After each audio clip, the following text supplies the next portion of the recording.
पर रंग चढ़ा दे, उसे रंग रेजा कहते हैं।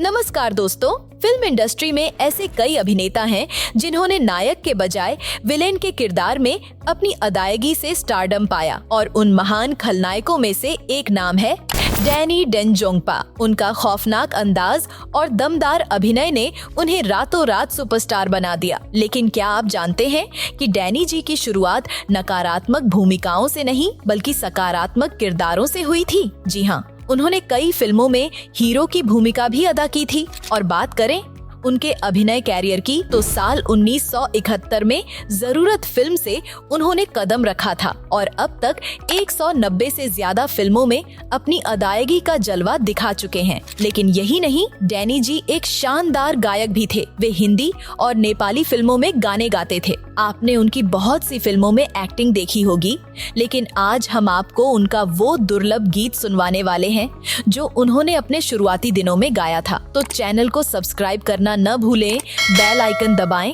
और वीडियो के अंत तक बने रहें। डैनी जी की गायन प्रतिभा को सबसे पहले पहचाना था महान संगीतकार सचिन देव बर्मन ने। जी हाँ, और उन्होंने 1972 में आई फिल्म ये गुलिस्ता हमारा में डैनी जी को गाने का मौका दिया था।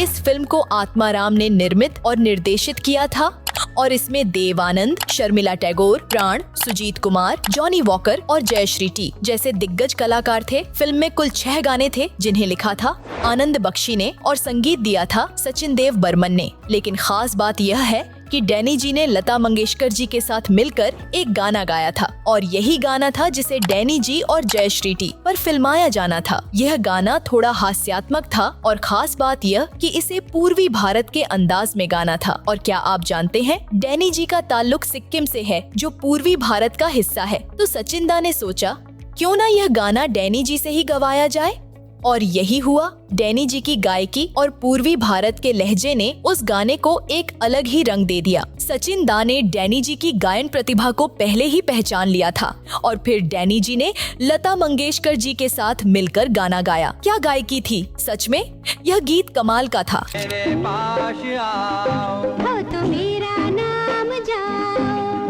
लेकिन अफसोस ये गाना फिल्म में उन पर नहीं फिल्माया जा सका। क्यों? चलिए अब आपको बताते हैं। दरअसल जॉनी वॉकर एक दिन आत्माराम के ऑफिस गए और उन्होंने फिल्म में अपनी भूमिका की मांग की। अब जॉनी और आत्माराम बहुत अच्छे दोस्त थे, तो आत्माराम ने फैसला किया कि डैनी जी की भूमिका जॉनी वॉकर को दे दी जाएगी। डैनी जी को बाद में एक दूसरी भूमिका दी गई।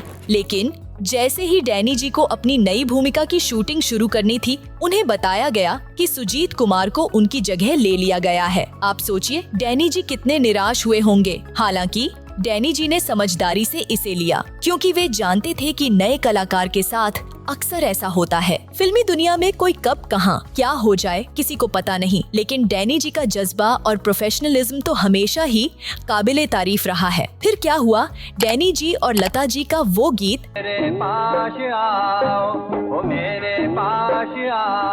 जॉनी वॉकर और जयश्री टी पर फिल्माया गया। अब इस गीत को आप गाकर गुनगुनाते तो होंगे, लेकिन सिर्फ लोकप्रियता ही नहीं, इसमें एक विवाद भी जुड़ गया था। तो पहले गीत के कुछ हसीन अंशों का आनंद लेते हैं और फिर जानते हैं कि आखिर वो विवाद क्या था।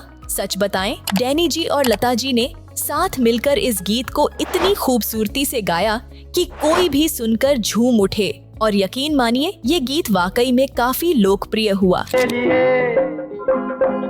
तड़प रहा हूँ मैं तो 1 महीने से।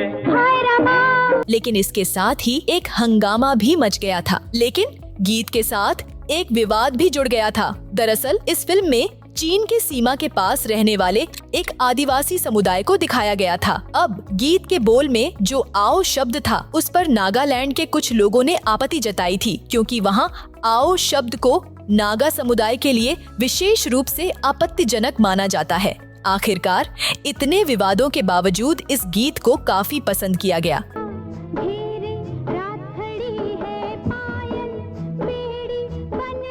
लेकिन आप जानकर हैरान होंगे कि डैनी जी ने सिर्फ इस गीत ही नहीं बल्कि किशोर कुमार, मोहम्मद रफी और आशा भोसले जी के साथ भी कई हिट गीत गाए थे। मित्रों, अब बताइए तो डैनी जी और लता जी का गया हुआ गीत आपको कैसा लगा? कमेंट सेक्शन में फटाफट अपनी राय जरूर शेयर करें। अगर वीडियो पसंद आया हो तो लाइक और शेयर करना ना भूलें और हाँ, 7 NES Rewind को सब्सक्राइब भी कर लेना ताकि हमारी फुल मस्ती और मजेदार कंटेंट की कोई अपडेट मिस न हो जाए।